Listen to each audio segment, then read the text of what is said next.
Can you tell us about the Gigondas appellation in terms of its terroir, the grapes that grow there, and what makes it unique from other Southern Rhône appellations? Yes, so Gigondas are very typical of Southern Rhône appellation because we have different influence.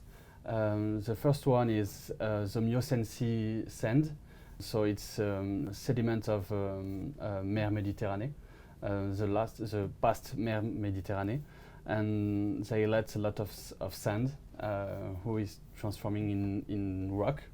And next to that, you have the limestone mountain, les Dentelles de Montmirail, who is typical for Gigondas appellation. And this combination bring a lot of different kind of terroir on the appellation. It's a reason for Louis developed the three single vineyard.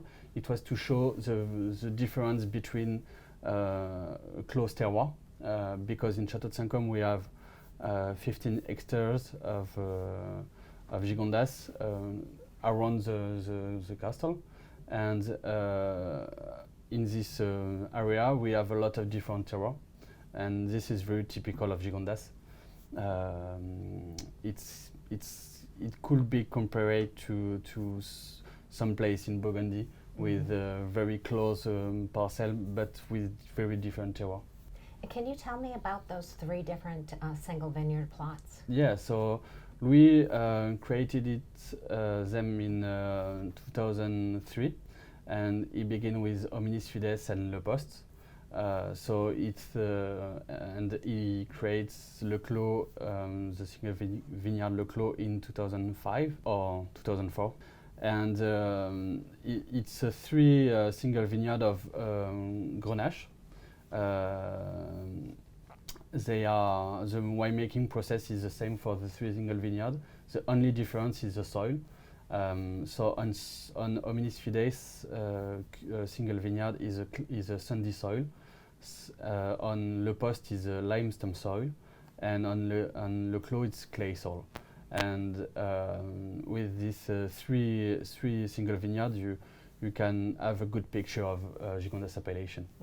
Yeah, and to show that you have to have the same process, but only one difference, and for us is the soil and the terroir. And tell me about the grapes that you grow for in Gigondas. In Gigondas, the understanding grape is Grenache. So it's almost 70% of the appellation. But after you have the Syrah, who is planted often on cool climate, and you can have Mourvèdre and Cinsault.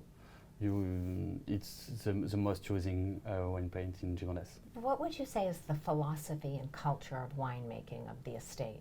We are trying to use not interventional practices, because for us it's very important to do that, to have good vibration and good style in our wine. So we are using full benches, natural yeast. We unfiltered wine and fining wine. Yes, and yes, we try to do minimum of manipulation to reveal the purity of the terroir. And you practice you're certified organic. Yeah. What about biodynamics? We are using some techniques of biodynamics practices, but we are not certificate because we don't use all the techniques. That's why.